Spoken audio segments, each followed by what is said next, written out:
তো এখন ঘড়িতে বাজে 1টা। আর আমরা কোথায় এসেছি বলো তো? আমরা এসেছি নন্দকুমারের দুর্গাপুজো পেতল কাঁসার জিনিসপত্র কিনতে। এর আগের ভিডিওতে তোমরা দেখেছো যে আমরা আমাদের ওখানে দোকানে একটু দেখেছিলাম, তো বাট সেখানে খুব একটা বেশি ভালো পছন্দ হয়নি। তো সেই জন্য আগের বছর যেখান থেকে কিনেছিলাম ভাবলাম এই বছর সেখান থেকেই কিনি। আরেকটা জিনিস তোমাদেরকে দেখাই, সেটা হচ্ছে এই যে সামনে এই যে দেখতে পাচ্ছ, এইটাই হচ্ছে আমাদের মামাবাড়ি, ওই যে আঙ্গুলের সোজা একদম বাড়িটা, আর তার উল্টো দিকে একদম এই দোকানটা।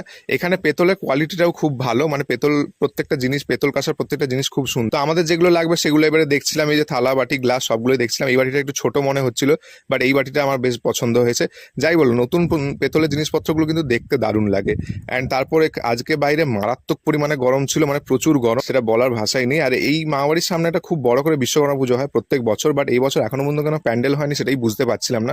হয়তো দেরি করে শুরু হবে, বাট এই কিছুদিন পরেই বিশ্বকর্মা পুজো এসেই গেল প্রায়।